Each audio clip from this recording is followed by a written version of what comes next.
Bom dia, pessoal. Meu nome é Daniel.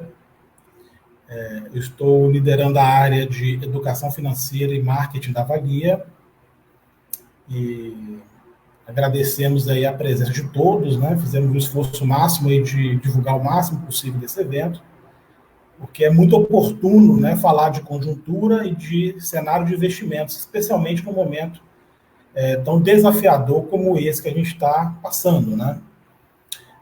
Durante essa explanação que a gente vai ter aqui o nosso diretor de investimentos, Maurício Vanderlei, para fazer essa apresentação tanto do cenário, da conjuntura, como dos investimentos da Valia. Vocês podem já, né, fazer perguntas aí nos comentários, e a gente vai recebendo essas perguntas, e no final da fala do Maurício, a gente abre, né, para perguntas aqui. Eu vou fazer a leitura das perguntas. Então, fiquem bem à vontade para fazer pergunta, tirar dúvidas. E aí eu agradeço mais uma vez a participação de todos vocês. Agradeço muito o Maurício por ter disponibilizado esse tempo, né, para nos explicar um pouco sobre essa conjuntura. E nada melhor do que o nosso especialista líder aqui na Valia nesse tema. Então, obrigado aí, Maurício, mais uma vez. E agora eu passo a palavra para você. Boa apresentação. Opa. Obrigado, Daniel.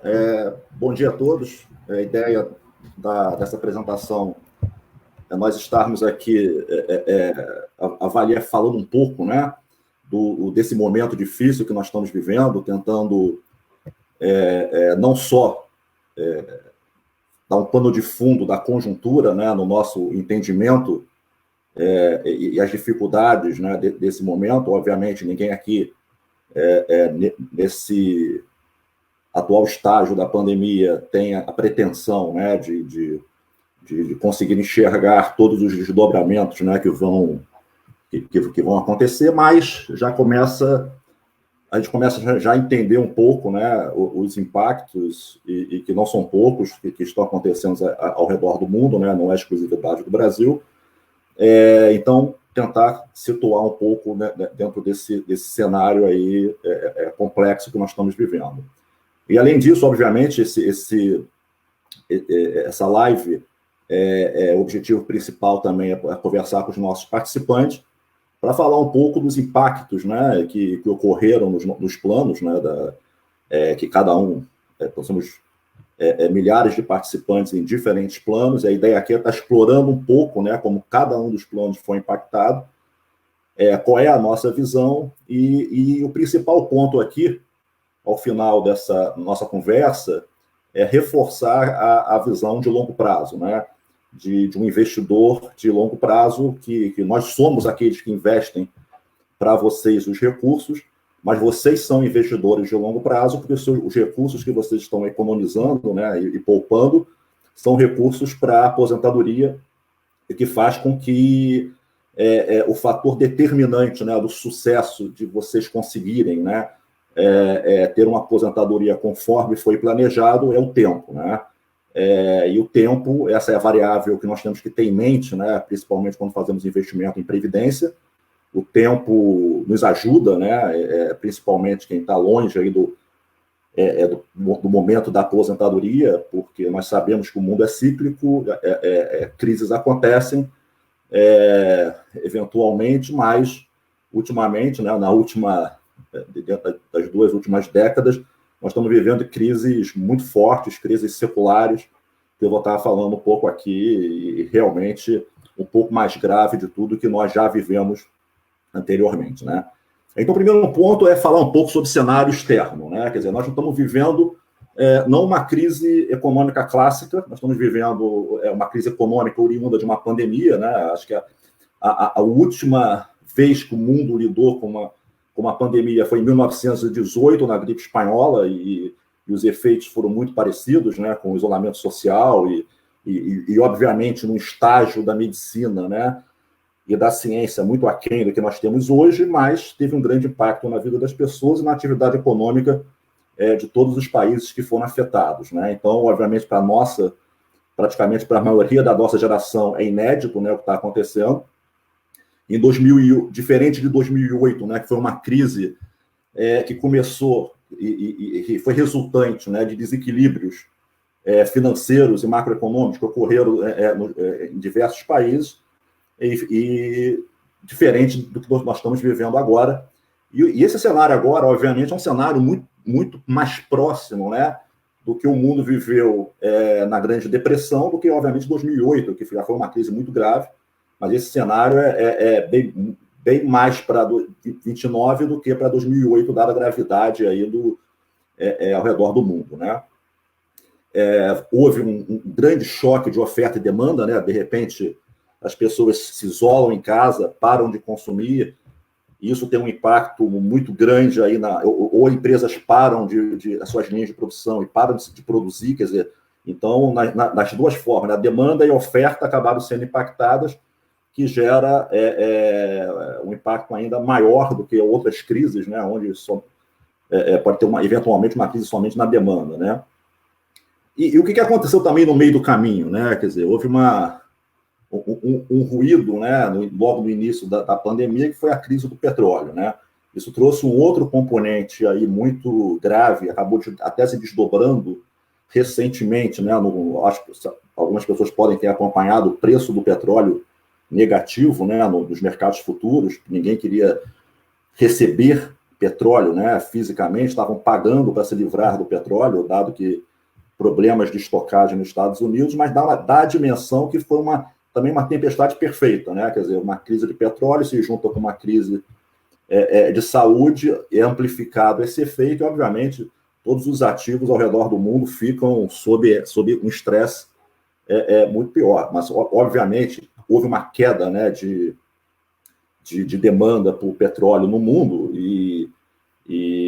mas a solução para isso seria o corte de produção, mas não houve consenso, e a falta de consenso, né, para o corte do petróleo acabou aprofundando um pouco mais a situação, né, e o corte que houve, e quando chegaram, né, ao consenso, houve um corte de 10 milhões de barris, que é insuficiente para compensar a queda da demanda, que foi muito maior, né? Então, tem algumas coisas também nessa crise que é bom destacar, que são superlativas, né? Quer dizer, o S&P caiu 33%, a Europa chegou a cair 45% entre 19 e 23 de março. Em 3 dias subiu 17,5% o S&P, e foi a maior alta desde 1930 em uma semana do índice, né? Então, nós estamos vivendo algumas coisas muito superlativas, né? E por que isso, né? Obviamente, houve um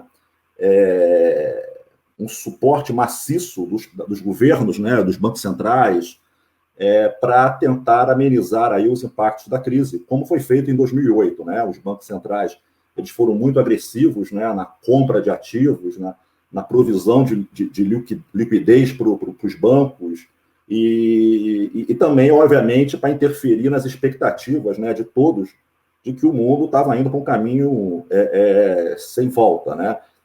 Então, quer dizer, obviamente, várias políticas que foram usadas lá em 2008 se repetiram agora de forma muito mais intensa. Para dar uma ideia, o último número que eu vi do G20, 5 trilhões de dólares estão comprometidos, né, para combater aí os impactos econômicos do Covid-19, mas, obviamente, a queda do produto interno bruto dos países é maior e obviamente, alguma coisa adicional vai ter que acontecer, né? O impacto do distanciamento social é disruptivo, né? As economias, elas não são feitas para pararem, né? Quer dizer, obviamente, a economia, por mais que ela desacelere em momentos de recessão e a atividade econômica se reduza, mas, obviamente, todo o mecanismo dos países, do ponto de vista econômico, é feito, continua funcionando em qualquer situação. Porém, diante agora dessa questão da pandemia, algo disruptivo aconteceu, né? Quer dizer, você não pode sair de casa, e algumas atividades econômicas que obrigatoriamente necessitam, né, de um fluxo de pessoas, como restaurantes, turismo e outras coisas, né, que foram extremamente impactadas, né? Obviamente, tudo foi impactado, alguns setores mais, outros menos, mas a situação foi disruptiva, quer dizer, algo como que nunca aconteceu. E para dar noção o nível, né, de nervosismo que o mercado atingiu, existe um indicador de risco, né, que é o VIX, que ele mede, né, o grau vamos dizer assim, de medo, né, dos investidores. Ele atingiu pela primeira vez na história 80 pontos. Né? Hoje ele está em 33 pontos, que demonstra aí uma volta aí de uma situação completamente de incerteza, né? E agora, obviamente, já começam a enxergar uma luz do fim do túnel, e esse nervosismo continua alto. O VIX em 33 pontos não é um nível que esteja calmo, mas também não é o 80, que o 80 praticamente você está achando que o mundo vai acabar. Né? Então é algo que nunca aconteceu antes, mas dado também que a crise é uma crise também que nunca aconteceu antes, eu acho que ele expressou bem o que estava acontecendo, e foi o que levou também, né, obviamente, esse nervosismo excessivo dos mercados, que levou as autoridades monetárias, os governos dos países a agir de forma muito agressiva, né, e muito forte para reverter essa situação. Né? Existe uma expectativa aí de queda, né, do crescimento global. A expectativa inicial era um crescimento de 3%. Hoje, aí, o FMI ele prevê uma queda do produto dos países, né, do PIB dos países, em torno de 3%. Tem algumas estimativas de 4%, os países, economias avançadas caindo 6,1%, e os países emergentes caindo um pouco menos, mas os emergentes eles acabam sendo influenciados nessa queda, eles estão caindo 3,7%, estão caindo 1%, mas obviamente estão influenciados pelo crescimento chinês, que está em torno de 1,2%.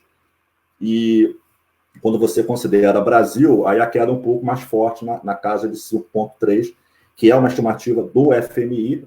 Existem outras estimativas de uma queda menor e queda maior, mas aqui eu estou colocando o que está esperado pelo FMI. Né?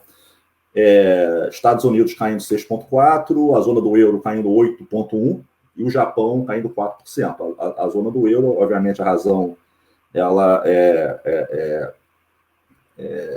clara, né? Os países da Europa foram extremamente afetados pela pandemia. Itália, Espanha, Alemanha e França, né? Quer dizer, cada um conseguiu lidar com a situação melhor ou pior, né?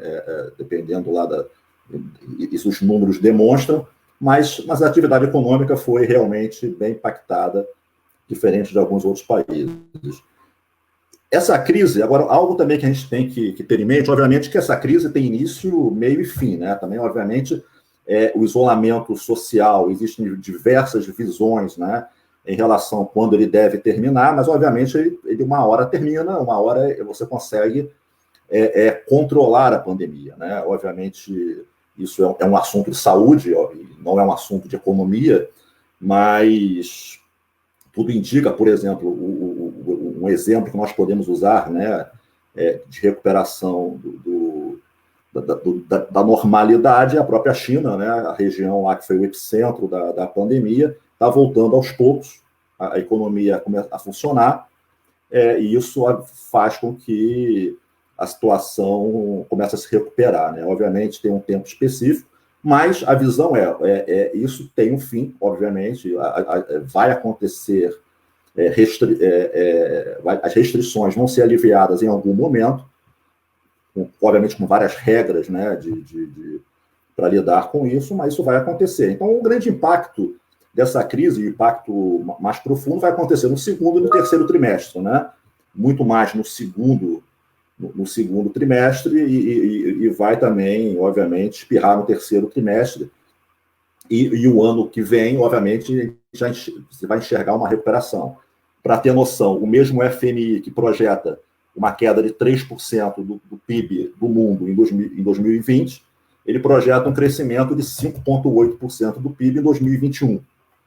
Então, isso é importante até para os investimentos, né? Quer dizer, então, como é que você consegue enxergar valor nos ativos, né? Em ações ou em títulos do governo de dívida ou títulos de empresas? Como é que você consegue enxergar valor no momento que as coisas, obviamente, você liga o noticiário que só vê notícia ruim, e a nossa tendência enquanto investidores é achar que isso nunca vai acabar, ou que isso vai continuar desse jeito para sempre. Obviamente, existe um impacto, o impacto é muito grande, talvez como nunca aconteceu, ou muito próximo das grandes recessões que o mundo atingiu, mas você começa, olhando para o longo prazo, né, você começa a enxergar valor nas coisas e consegue transcender esse momento que nós estamos vivendo, né? Como eu comentei antes, o pacote do que o G20, né, que é o grupo dos países os 20 países mais desenvolvidos, que eles anunciaram, está em torno de 5 trilhões de dólares. Isso é algo inédito também, é muito maior do que o pacote lá de 2008, né? Quer dizer, ele está de acordo com o tamanho da crise. Obviamente que isso vai ser, eles devem estar monitorando, né, os desdobramentos da crise dia a dia, e isso, pelas declarações que estão sendo feitas pelos países, o compromisso é sustentar, né, quer dizer, de reduzir o impacto nas pessoas no primeiro momento e nas empresas, evitando uma quebradeira, reduzindo, né, o número de quebra de empresas ao máximo, e também dando condições das pessoas que foram impactadas e perderam o emprego tenham recursos para passar por esse momento. O que também, obviamente, você mantendo a renda dessas pessoas, você acaba também contribuindo aí para manter a economia funcionando de uma forma, obviamente, diferente, mas mantém um consumo em bens mais básicos, mas continua fazendo com que a economia continue. Os Estados Unidos, o grande ponto, né, de alguns países, por exemplo, os Estados Unidos, ele foi impactado pelo desemprego, né, em torno de 26 milhões de pessoas, né, até esse momento, mas nós também temos que esperar para ver como é que vai ser a recuperação que vai acontecer lá, até porque o mercado de trabalho nos Estados Unidos ele é muito mais flexível, então ele acaba tendo naturalmente, como foi em 2008, não foi diferente em 2008, ele é um mercado onde o número de demissões ele é maior, não foi tão grande quanto esse, obviamente, esse é fora da curva, né? Mas é uma característica do mercado de trabalho americano. Outros mercados acabam tendo mais restrições, né?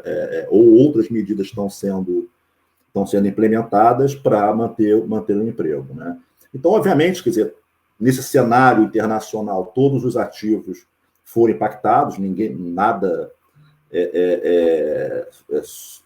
ficou à margem, né, desse cenário.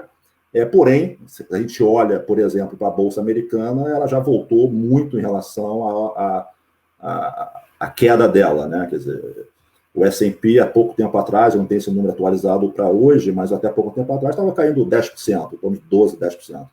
Então, de uma queda aí de 33%. Então, boa parte da recuperação houve, e obviamente essa recuperação foi graças aos pacotes que foram anunciados dos bancos centrais, dos governos, né, os pacotes fiscais e monetários para endereçar aí os impactos da Covid.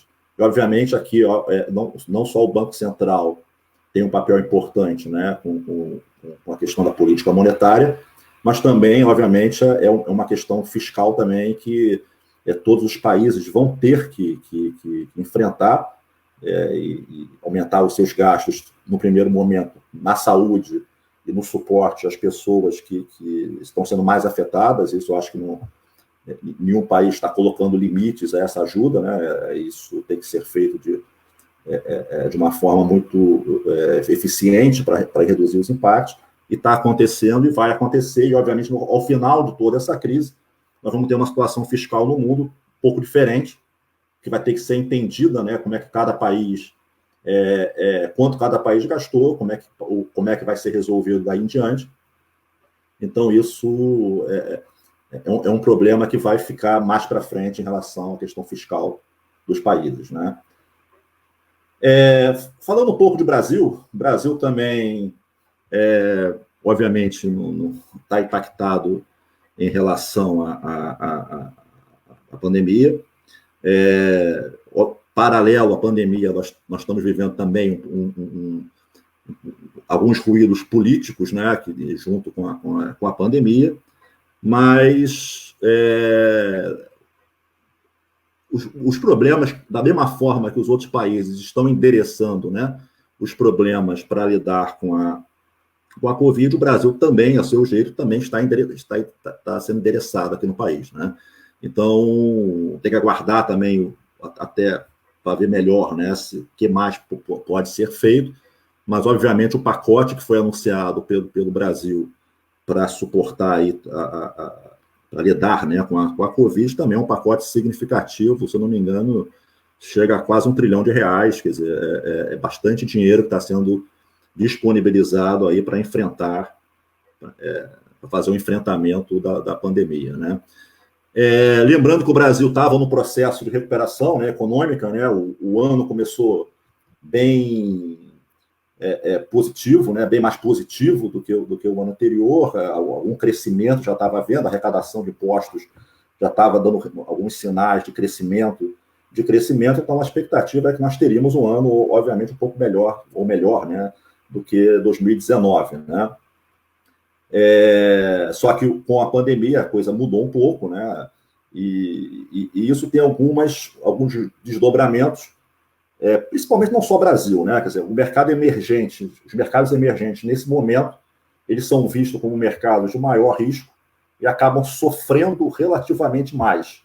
Quer dizer, independente dos seus fundamentos, mas tem uma saída de recursos, né, que gera um fluxo de saída de recursos do país que acaba estressando, né, gera uma pressão de venda dos ativos locais, que dá a impressão que aqui a coisa é muito pior do que lá fora, mas, na verdade, nós somos mais impactados relativamente pelos fluxos, né, do que um país mais desenvolvido, né? Então, como é que nós estamos olhando a economia brasileira, né? Quer dizer, nós estamos vendo a Selic continuando sendo reduzida. A gente acha que tudo que está acontecendo no mundo tem um efeito deflacionário. A inflação já não era um problema para o Brasil, e com tudo que está acontecendo agora, a expectativa de inflação tem caído, né? Então abre espaço para maiores reduções da taxa Selic, né? Que é a taxa de curto prazo do governo brasileiro, que sinaliza aí importante sinalizador da política monetária. Então, tem projeções de redução para 3,75 até 1,5. Então, tem economistas achando que o Banco Central tem que ser, o cupom, né, tem que ser mais agressivo nessa redução, e outros que não, que o gasto que vai ocorrer aí pelos pacotes de estímulos, né, que estão sendo anunciados, isso pode gerar alguma inflação lá na frente, então não deveriam baixar muito mais a taxa. Mas isso é uma discussão, obviamente, que vai acontecer, mas eu acho que existe algum espaço aí para redução nesse meio caminho aí. A nossa bolsa foi bem afetada, né, e principalmente aqui tem dois componentes. Quando o investidor local, para o investidor local, ele olha a queda da bolsa, obviamente, em reais, então ele está olhando aí uma queda em torno de 30%, mas o investidor estrangeiro, quando ele olha para a bolsa brasileira e para os ativos brasileiros, ele soma a desvalorização do real ocorrida, né? Então, a bolsa em dólar brasileira, quando você compara a outras bolsas mundo afora, ela caiu muito mais.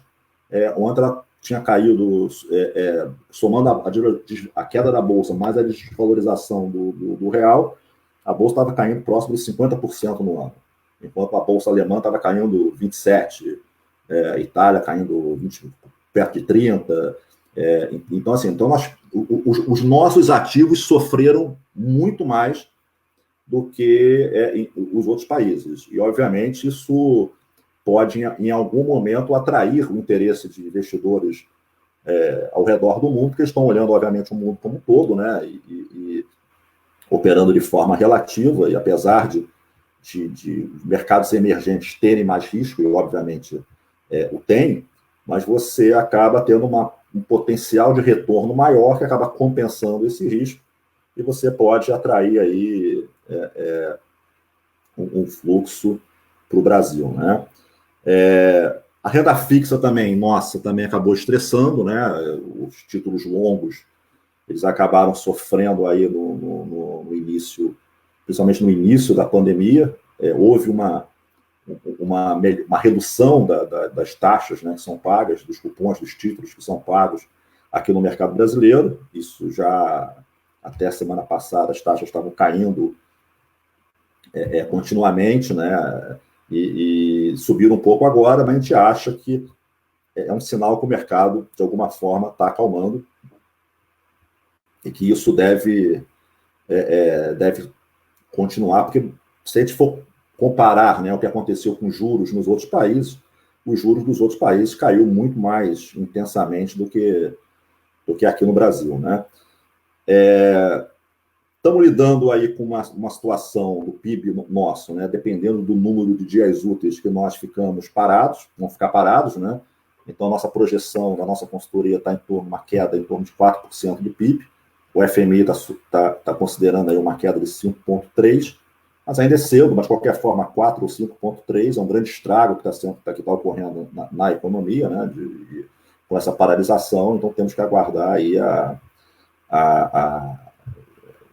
na verdade, aguardar o efeito, né, positivo e contra esses impactos que os pacotes que estão sendo anunciados vão trazer, né? A inflação também, a expectativa está em torno de 2,6 na nossa avaliação, mas já tem diversos economistas aí de diversos bancos já colocando uma inflação aí próximo de 2,1%. 2,1%. E isso, pelo que eu coloquei, né, obviamente, tudo que está acontecendo tem um impacto deflacionário nos países, né? O real o real está hiper desvalorizado, né? Acabou que o nível do real hoje, na nossa visão, ele não se sustenta. A gente acha que o real aprecia diante do dólar em algum momento, e principalmente quando a percepção de risco, né, do país se reduzir. Eu acho que o dólar volta aí bastante, né, espaço. O pacote, eu tinha um número aqui, quer dizer, o pacote, eu sei que esse número é maior, mas quando eu tive essa informação aqui, já havia sido comprometido 762 bilhões de reais para o pacote, que corresponde a 10,3% do PIB. Quer dizer, então é uma parcela significativa de recursos que estão sendo alocadas aí para tentar reduzir os impactos na economia, né? E de tudo isso aqui, quer dizer, 5% vai para a saúde, 2,8% teria um impacto fiscal direto. Então, obviamente, vamos terminar o ano com nós e o mundo, em todos os países do mundo, com dívidas, né, mais altas. Os países vão se endividar para lidar com esse momento.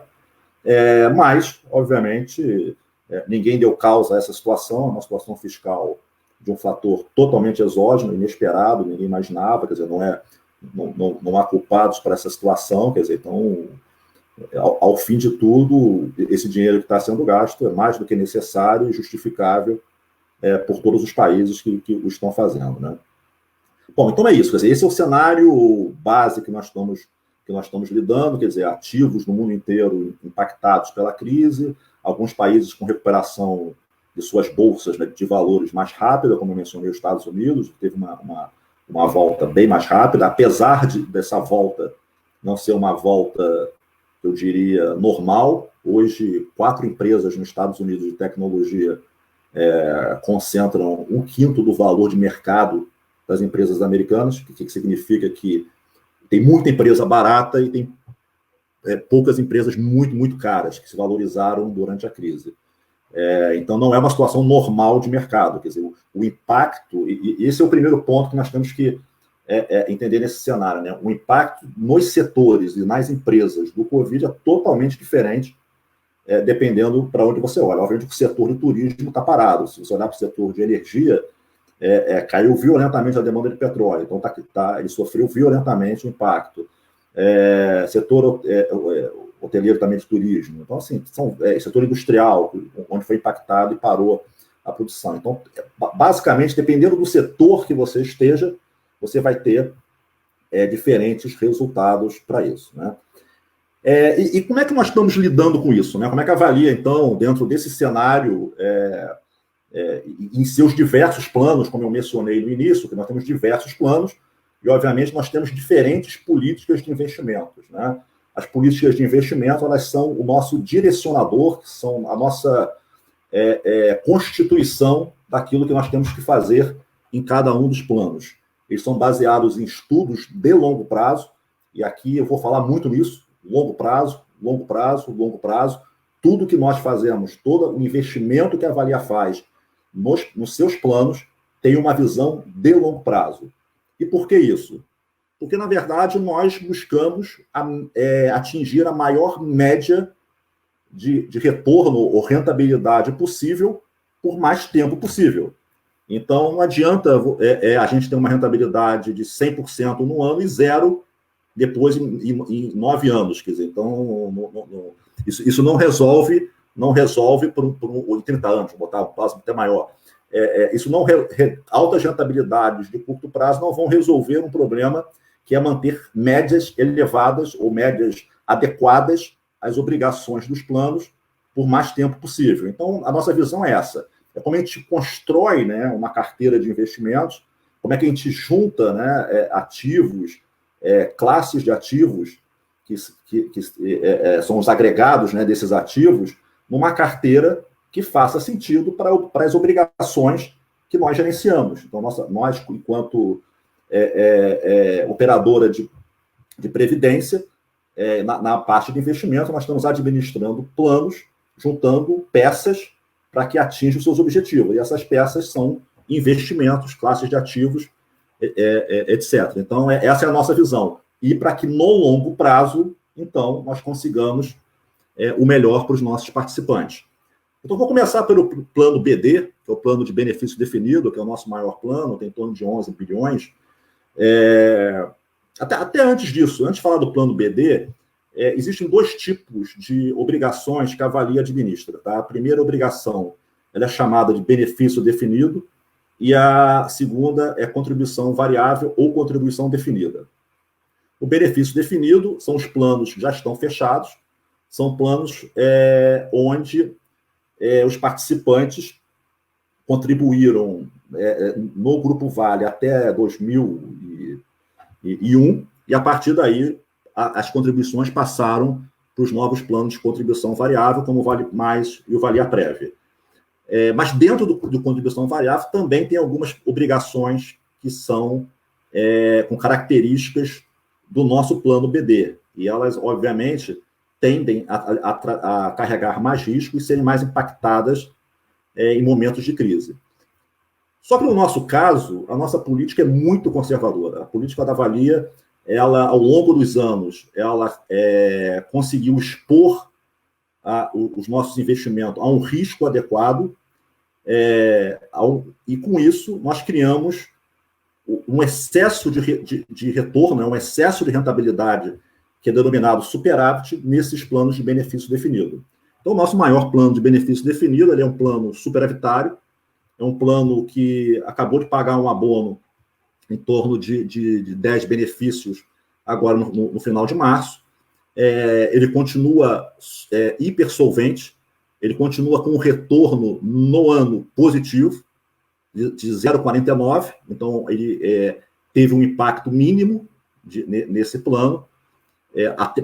E por que isso? Porque nós implementamos uma política que é chamada é um termo em inglês de de-risking, que é você tirar o risco, reduzir o risco desse plano. Ela vem sendo implementada durante anos, né, dos últimos anos, que fez com que o ganho que nós conseguimos na última década ele fosse mantido e fosse preservado e não exposto a variações bruscas de mercado. Tá? Então, em 2020, ele rendeu 0,49. Em 2019, esse plano rendeu 12,43. Esse plano, em 10 anos, está rendendo 11,74. E quando a gente soma os 2 anos, 19 e 20, esse plano está rendendo 10,73. E está acima da meta atuarial. Quer dizer, ele é um plano que ele conseguiu ficar acima da meta atuarial e conseguiu gerar superávit, mais superávit, quer dizer, mais excesso de retorno que futuramente vai ser distribuída para os participantes, conforme as regras determinadas no seu regulamento. Então, assim, o plano BD, ele traz uma grande tranquilidade para os nossos participantes de que o impacto é muito pequeno, nós não temos preocupação com esse plano hoje devido ao nível de risco que ele carrega ser muito baixo. Então, e ele continua superavitário, continua com uma situação de solvência muito, muito confortável. Então, não é uma preocupação nossa. O plano Vale Mais também, aí tem uma parte dele que é de benefício definido e uma parte de contribuição definida, algumas partes de benefício definido, outras partes de contribuição definida, e também, quando a gente olha para o resultado no ano, ele tem um pouco mais de renda variável em suas carteiras, e o retorno no ano está em torno de menos 3,66, mas, porém, o retorno em 2019 foi em torno de 16,02. Então, quando a gente olha para o retorno em 2 anos, ele continua rendendo positivamente 10,06. Lembrando que o CDI hoje é 3,75. Quer dizer, então é um plano que continua, quando a gente olha para uma média de mais tempo, ele continua com um retorno muito bom, principalmente pelos bons resultados que nós alcançamos em 2019.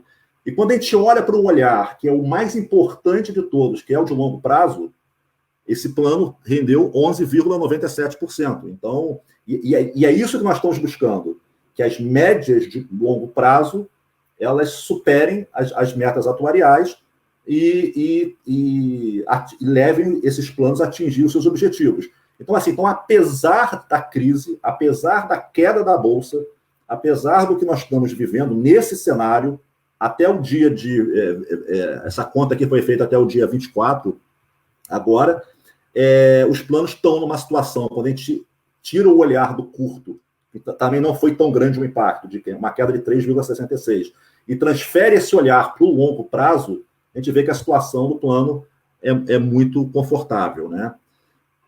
E nós entramos também agora no perfil de investimento, né? Boa parte dos nossos participantes, né, da ativa, eles não estão nos planos BDs, estão nos planos dos perfis de investimento, e nós temos vários perfis, né, de investimento sendo oferecidos.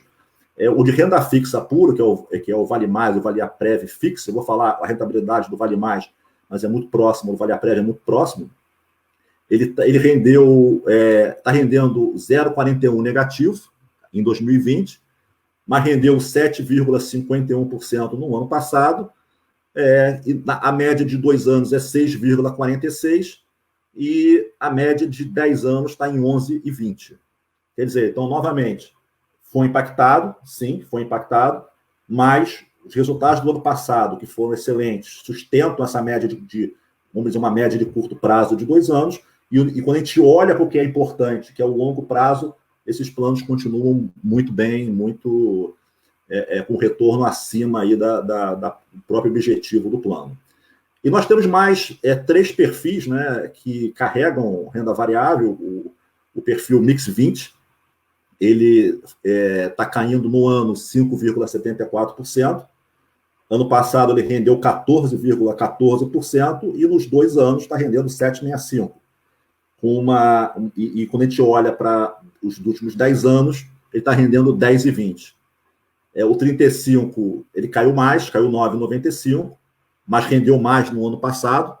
Isso também é algo que nós temos que ter em mente, né? Os perfis que têm mais renda variável, né?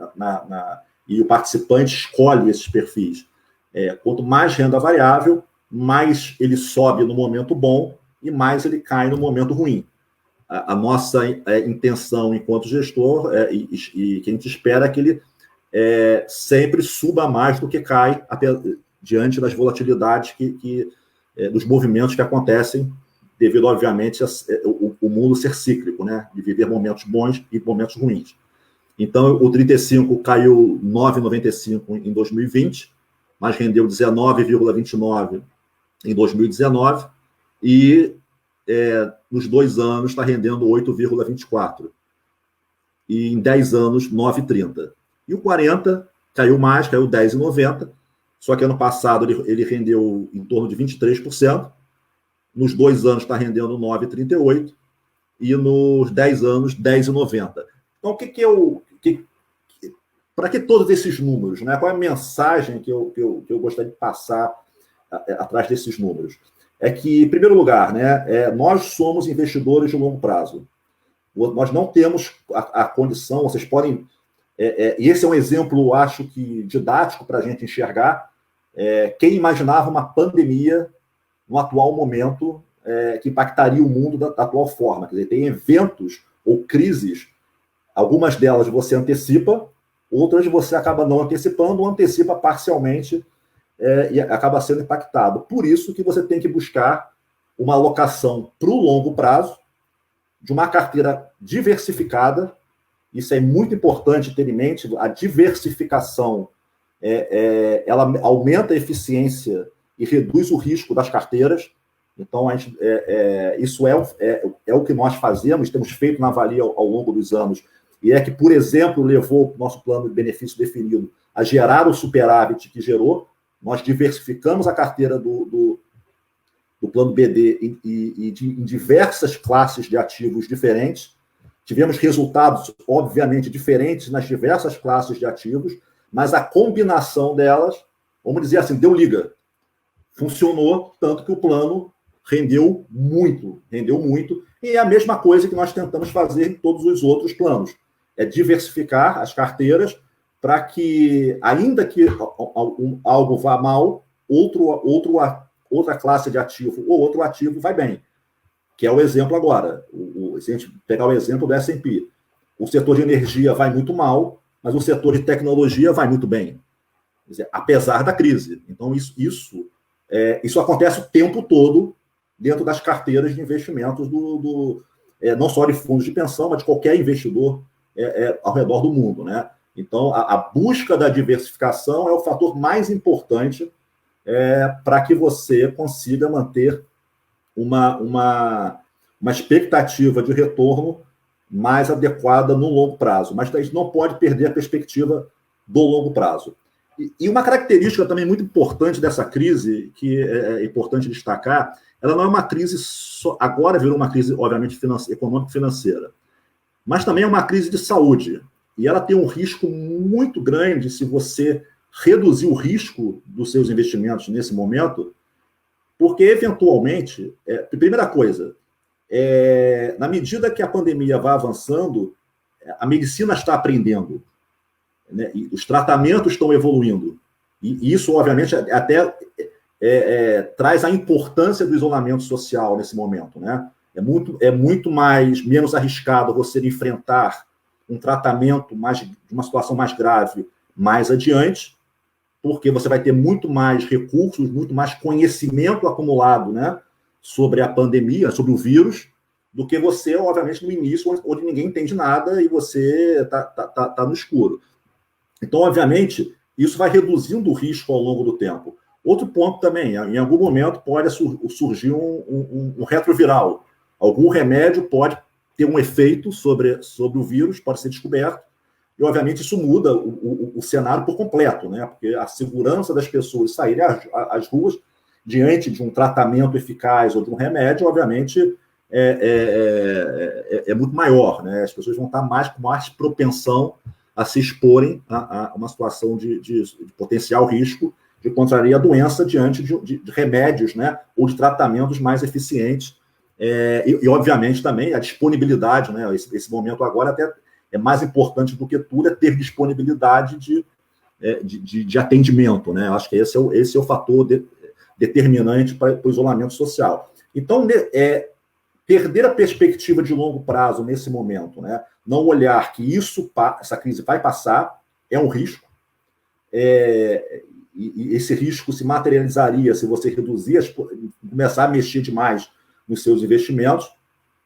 É um risco porque algo pode acontecer no meio do caminho que é totalmente fora da previsão de todo mundo, porque nós não estamos falando de uma crise financeira, tem um fator do patógeno lá do vírus que algo pode mudar o jogo da noite para o dia. Então, nesse momento, é muito importante para qualquer investidor e principalmente para aquele que está construindo uma poupança de longo prazo, ter muita prudência para tomar decisões sobre investimento, para mexer nos seus investimentos, porque isso pode gerar prejuízos irrecuperáveis. Então, se você vende a sua carteira de renda variável e a bolsa sobe de repente, e já aconteceu isso, né? Quer dizer, a bolsa está caindo mais do que está caindo hoje. A bolsa americana chegou a cair 30, hoje está caindo 12, quer dizer, ela subiu muita coisa. Então, quem vendeu lá naquele nervosismo, né, do primeiro momento, do primeiro impacto da pandemia, perdeu dinheiro. E se não conseguiu reinvestir esse dinheiro rapidamente, acabou perdendo dinheiro e ficou numa situação muito pior. Agora tem que esperar mais para recuperar.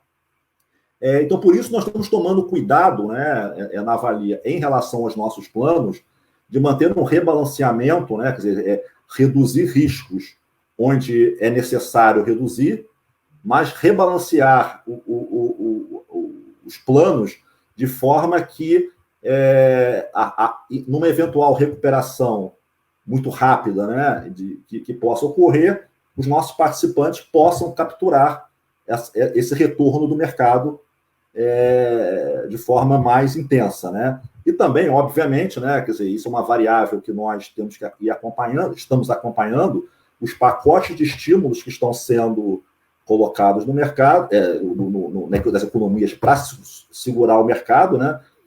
Obviamente, pode ter efeitos que nós ainda não conseguimos dimensionar. Quer dizer, o que eu quero dizer? Eles podem ter um efeito muito mais positivo do que nós estamos imaginando nesse momento.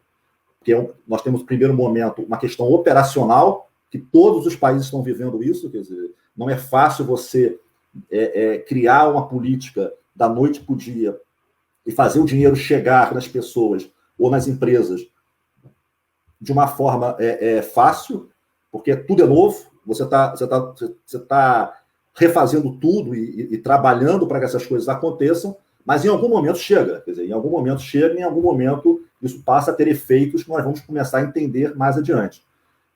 Então, por isso que também é outro fator que tem que ficar monitorando em relação a qualquer tomada de decisão em relação a mudanças que algum participante queira fazer nesse momento.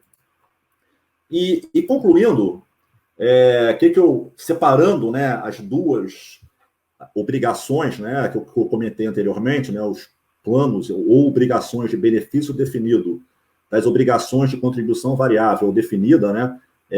Obrigações de benefício definido é o plano BD, é o plano benefício proporcional do Vale Mais, é o programado, os planos de risco, é o vitalício, eles são obrigações de benefício definido. A nossa situação é muito tranquila, em resumo, estou fazendo um grande resumo aqui da situação. Nossa situação é muito tranquila, nós temos folga na solvência de todas as nossas obrigações de benefício definido, não tem nenhuma ameaça iminente no atual cenário que nós temos em relação à solvência desses planos. O nosso plano BD, ele tem uma baixa exposição à renda variável, por causa do programa de redução de risco que nós implementamos ao longo dos últimos anos. Além disso, nós fizemos uma redução significativa do segmento de renda variável, quando o índice da Bolsa de Valores estava a 115 mil, hoje ele está na faixa de 78 mil, nós fizemos vendas no momento que nós começamos a entender que a situação era um pouco mais grave nesse cenário que estava se vislumbrando. Óbvio que nós não imaginávamos o tamanho do problema, mas já imaginávamos que alguma coisa estava vindo. Nós temos baixa exposição a crédito privado, e a exposição que nós temos são a créditos de alta qualidade, que nós chamamos de investment grade, que é grau de investimento, que são créditos muito bons, então é pouca exposição e a crédito muito bons. E por que isso é importante nesse momento? Porque existe o mercado de crédito, ele está sob estresse. Tem muito fundo precisando de liquidez, precisa vender os seus ativos e não tem mercado para comprar. Então, o que está acontecendo no mundo afora? Os bancos centrais estão comprando as carteiras desses fundos de investimentos para fazer com que os ativos não se que o preço deles não caia muito mais do que alguma coisa que seria razoável, né, para eles, né? Então, primeira coisa, então nós não temos esse impacto.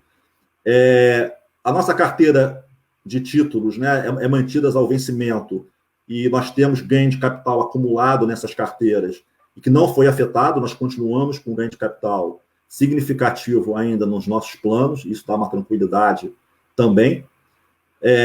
Os nossos planos todos estão com reserva de contingência, isso também é importante.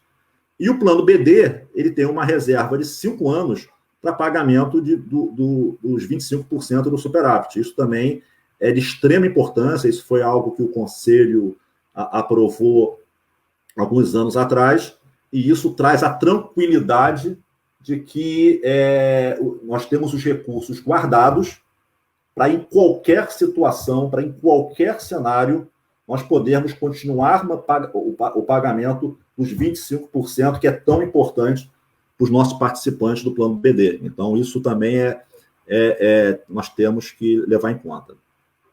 Nas obrigações de contribuição variável, né, ou definida, né, que são os perfis de investimento, nós estamos rebalanceando, como eu falei, né, para o nível de risco escolhido pelos participantes.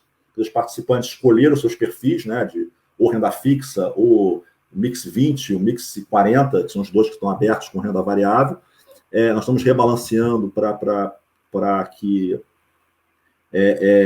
nós, como eu disse, tenhamos a alocação correspondente para que também, numa retomada, você consiga capturar esse ganho. E nós temos conseguido isso. As nossas compras foram bem abaixo das vendas que nós já estamos fazendo, né? Porque o perfil de investimento tem essa característica, né? Ele quando você escolhe 20% de renda variável, ele é um plano que, se subiu de 20%, é porque o mercado subiu. E se o mercado subiu, você vende e traz para 20%. Se o mercado caiu, você compra mais barato e traz a alocação para 20%. Então, você está sempre comprando mais barato e vendendo mais caro. É a mecânica, né, desses planos de perfis de investimento, que são os target risk, que que está intrínseco, né, ao produto em si. Então, ele próprio, no rebalanceamento, ele traz a eficiência aí da gestão de investimento. Os ciclos de vida também estamos alocando aí entre o mínimo e o target da renda variável. Estamos fazendo aí uma gestão dadas as diferenças, né, do nosso target date, que é o nosso ciclo de vida, nosso ciclo de vida para o outro perfil de investimento anterior que nós oferecíamos.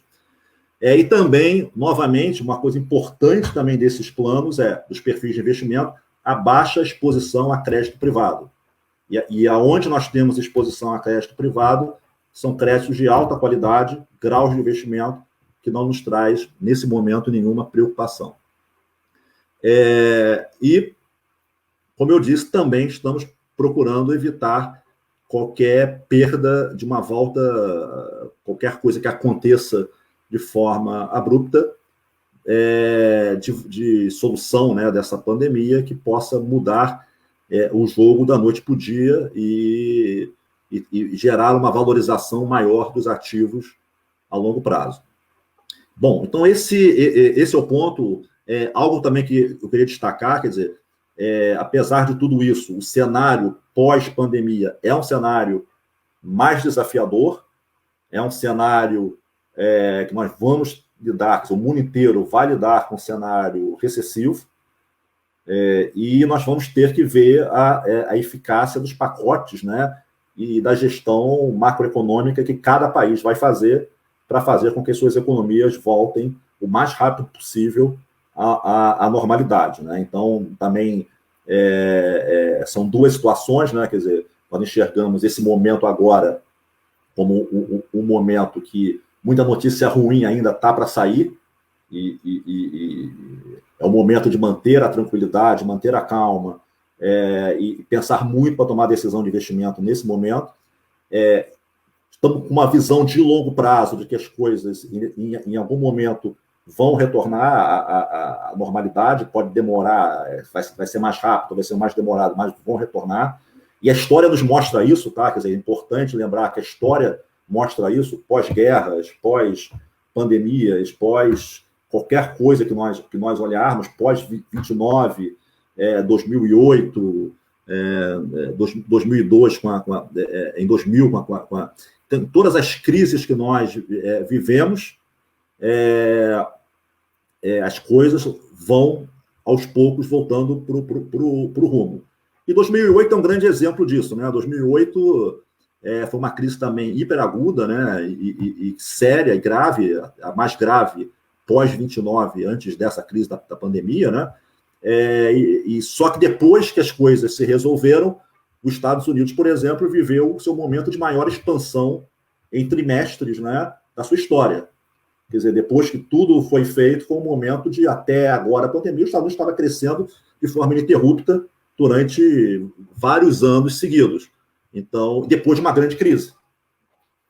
Então, a gente não pode perder a perspectiva de que, apesar dos impactos, por mais agudo que seja a crise, ela tem o seu período de maturação e depois de volta dos mercados, né? Então, é essa visão que nós estamos colocando nos nossos planos. Não perder essa visão de longo prazo e tentar manter as médias as mais altas possíveis para atender os objetivos de cada um dos nossos planos. Então, é isso que eu queria dizer. Também dizer que, fora um pouco de investimentos para todos que estão aí ouvindo se cuidarem, realmente é uma situação nesse momento que requer um cuidado pessoal muito grande, né, do ponto de vista de ouvir, né, o que está sendo dito em relação à questão do distanciamento social. Acho que isso é importante, isso faz inclusive, que a volta, né, da economia seja até mais rápida e os impactos menores, né, e tem estudos que apontam para isso, e que também Deus possa guardar todo mundo e livrar dessa enfermidade aí que está pairando nesse momento aí sobre nós, né? Então, eu queria passar a palavra para o Daniel. Legal. Muito obrigado, Maurício. Excelente explicação. E queria já agradecer a todos que enviaram diversas perguntas, bastante interação. Agradecer aí aos reconhecimentos feitos. Tem pedido de novas lives aqui para renda fixa, renda variável, parabenizações para a Valia pela transparência. Então, muito obrigado a todos aí que se manifestaram. Como são muitas perguntas e o tempo é curto, vamos tentar fazer algumas aqui, né? E depois, as que a gente não conseguir fazer aqui na live, a gente responde individualmente depois a cada um de vocês, tá? Vou pedir um tempo aí de uns 2 dias para a gente poder passar para os técnicos, a gente vai fazer a resposta direitinho e responde a cada um de vocês, daqueles que a gente não conseguir fazer aqui agora nessa live. Um outro aviso também é que essa live vai se manter disponível no Facebook como uma postagem, né, um vídeo que você pode rever depois, quantas vezes você quiser. Então, Maurício, você reforçou bem a questão do longo prazo, das estratégias, da rentabilidade na média do longo prazo, mas tem algumas perguntas, por exemplo, a Gilda, ela é aposentada, e ela está preocupada porque ela recebe por prazo determinado, ela não recebe por vitalício. E ela está um pouco preocupada, ela queria que você faça um pouco para essa situação como a dela, por exemplo. Bom, vamos lá. Esse é o nosso, que nós chamamos de benefício programado, né? Então, os recursos que lastreiam os investimentos, né, dessa parcela estão todos em renda fixa. Então, o retorno no ano do benefício programado está positivo. Está em torno de 2,20%. Então, ele não tem renda variável, ele não tem risco. Então, ele passou pela crise sem impacto. Sem impacto. As carteiras, né, os planos que foram mais afetados foram os planos que têm mais renda variável. Nesse caso, não tem renda variável. Nem no vitalício também não tem renda variável. Ok. E tem algumas perguntas aqui com relação a uma preocupação com relação ao perfil Mix 40. Recebemos algumas perguntas diferentes, mas com essa mesma preocupação, se é a hora de sair do 40 ou é esperar o longo prazo para reverter. Qual é esse cenário nessa projeção de reversão? Se existe alguma projeção de reversão? E se seria um momento de comprar ações que está nesse patamar agora, né? Eu consolidei algumas perguntas aqui, focando na renda variável. Bom, a gente não dá recomendação, né? Isso, obviamente, é uma decisão individual, até porque, vamos dizer assim, as coisas, antes de melhorarem, podem piorar. Então, tem que ter estômago para passar a ponte, né? Isso é muito individual, isso é muito tem que ter essa disposição. O que eu diria, né, na questão da renda variável?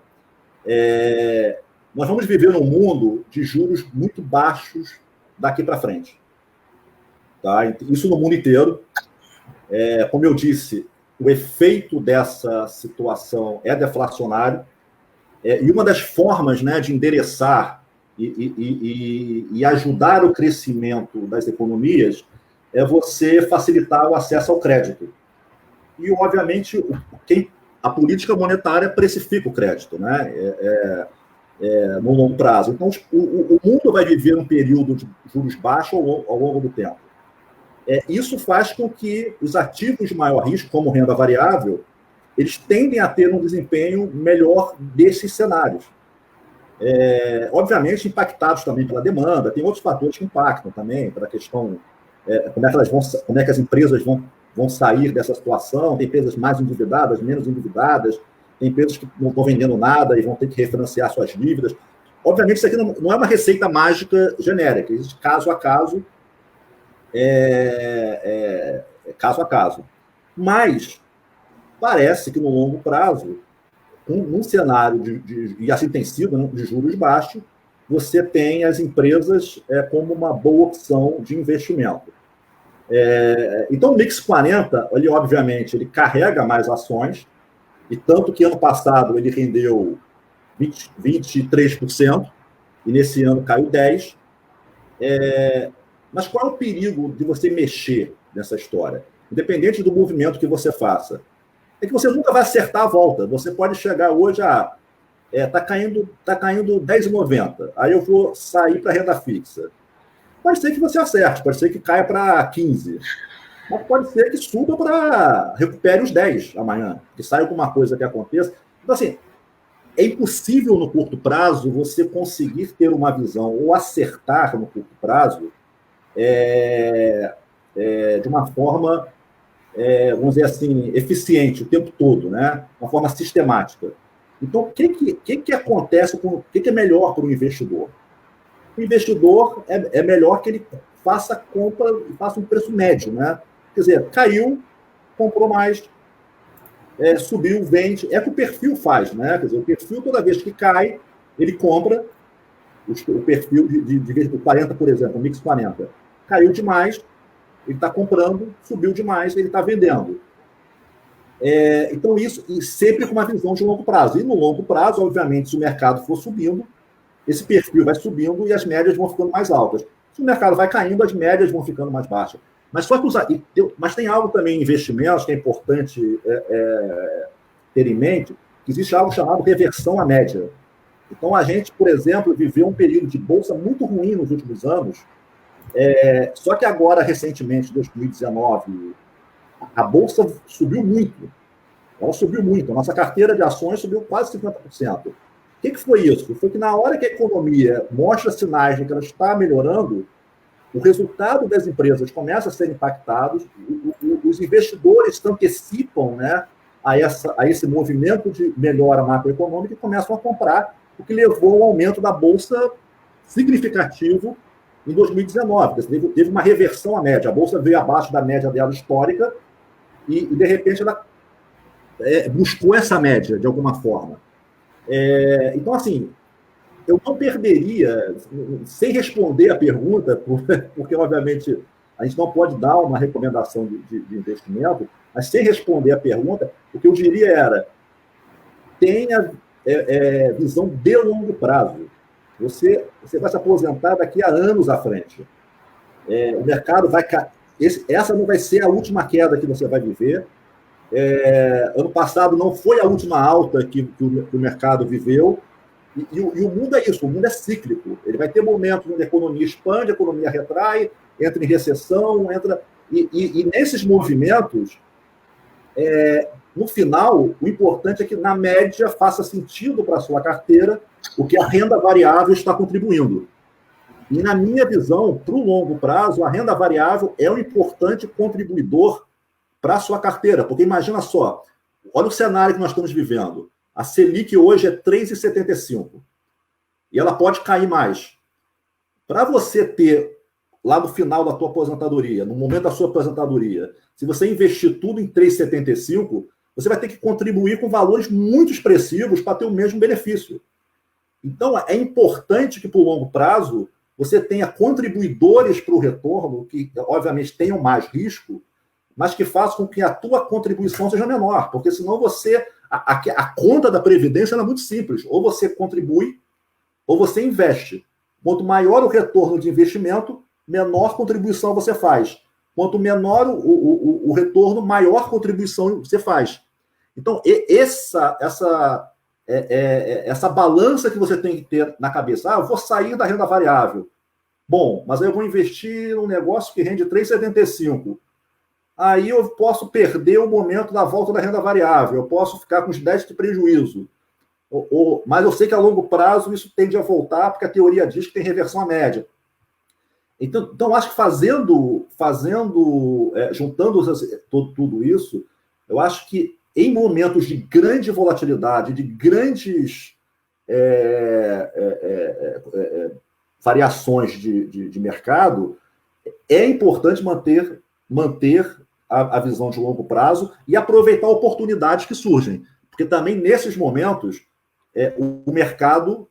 vamos pensar assim, todas as empresas que caíram, nem todas elas estão no preço que elas merecem, não estão no preço justo.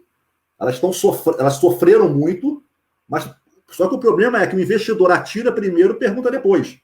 Primeiro ele vende, depois ele vai ver o que sobrou, o que faz sentido comprar. Então, é uma antecipação de todo mundo. Então, não dá nem para você afirmar hoje que as empresas que estão investidas fazem sentido. E você vê que não fazia sentido o preço que elas estavam, que com o pacote que os governos implementaram, os preços de várias empresas subiram, voltando para algo mais normal.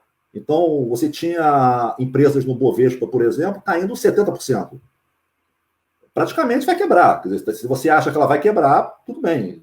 Caiu 70%, vai cair mais um pouco depois, acabou a empresa. Mas você olha para o tamanho da empresa, você olha para a gestão da empresa, você olha para os números que a empresa tem, para o balanço da empresa, para o caixa que a empresa tem, tinha empresa valendo menos que o caixa. Quer dizer, o cara tinha caixa para passar por, 3, 6 meses, independente se o cara vai vender ou não. Fora as renegociações de dívida, tudo que pode acontecer no dia a dia de uma empresa, né, para enfrentar os impactos. Então, nesse momento, é muito complicado você tomar uma decisão que você possa dizer assim, eu vou acertar. O importante é manter a calma, manter a visão no longo prazo, entender que esses recursos são recursos de previdência, que eu só vou precisar lá na frente e que o mercado volta. Ele sofre, mas ele volta. E tentar operar essa volatilidade é extremamente perigoso. Você pode errar ou perder o momento. Isso aconteceu em 2008. Muitas pessoas que detinham planos, né, que lá são contas 401k, nos Estados Unidos, sacaram a renda variável durante a crise de 2008. O mercado, logo depois, teve uma volta violenta, né? Aumentou, ele retornou a níveis mais elevados, e quem tirou, perdeu, e não conseguiu recuperar o que perdeu. Então, nesse momento, o que eu acho depende do seu estômago, mas mantendo a perspectiva de longo prazo para a tomada de decisão. Muito bom. Maurício, a gente já ultrapassou um pouco o tempo, mas eu gostaria de deixar para pelo menos mais uma, no máximo 2 perguntas, para a gente encerrar a nossa transmissão. Que uma é sobre o Prevaler, que o Acriso está perguntando como é que é o espelhamento do Prevaler com os demais planos da Valia, como é feito isso. E uma outra pergunta do Rafael sobre o ciclo de vida, né? Por que operações com participantes não tem no ciclo de vida, e se ele segue mais o índice Bovespa, ou se ele tem gestores terceirizados com uma estratégia mais ativa? Bom, vamos lá. Começar pelo ciclo de vida. O ciclo de vida... Não, desculpa, o Prevaler. Vamos começar pelo Prevaler. Bom, o Prevaler segue a mesma política dos perfis de investimentos. São muito parecidas as rentabilidades, né, e os percentuais. O Active, por exemplo, tem 40%. Você tem lá o outro, a renda fixa, muito parecido com o fixo nosso. Então, a ideia é que eles mantenham, né, o alinhamento, né, com nossos perfis de investimento.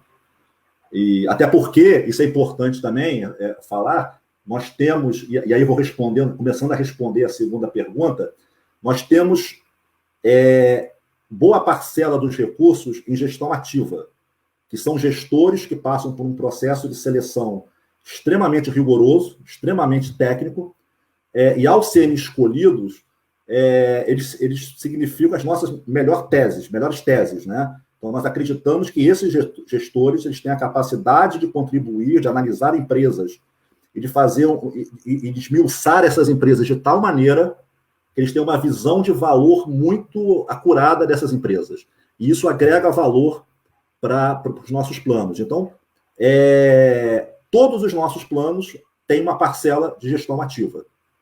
Tanto o Prevaler, como os perfis de investimento, os mix e como o ciclo de vida. Então, respondendo, tem sim parcela ativa. A questão do ciclo de vida do empréstimo, isso é algo que está sendo estudado e sendo visto. Então, isso é... Excelente. Maurício, mais uma vez, obrigado pela sua explicação, foi excelente. Como eu falei a todos aí, vai ficar disponível para um acompanhamento posterior, né? Quem quiser revisar o material e rever. Agradeço novamente a todos vocês que participaram da nossa transmissão, com suas perguntas, com sua audiência. Recomendo que sigam a página da Valia, né, do Facebook, que a gente vai divulgar outras ações iguais ou complementares a essa em breve. Então sigam a página da Valia para ficarem atualizados com as novidades. As perguntas que a gente não conseguiu fazer, a gente vai responder depois em box a cada uma delas. E mais uma vez agradeço a todos vocês que participaram, ao Maurício especialmente, e até a próxima, pessoal. Obrigado, até a próxima. Obrigado, um abraço.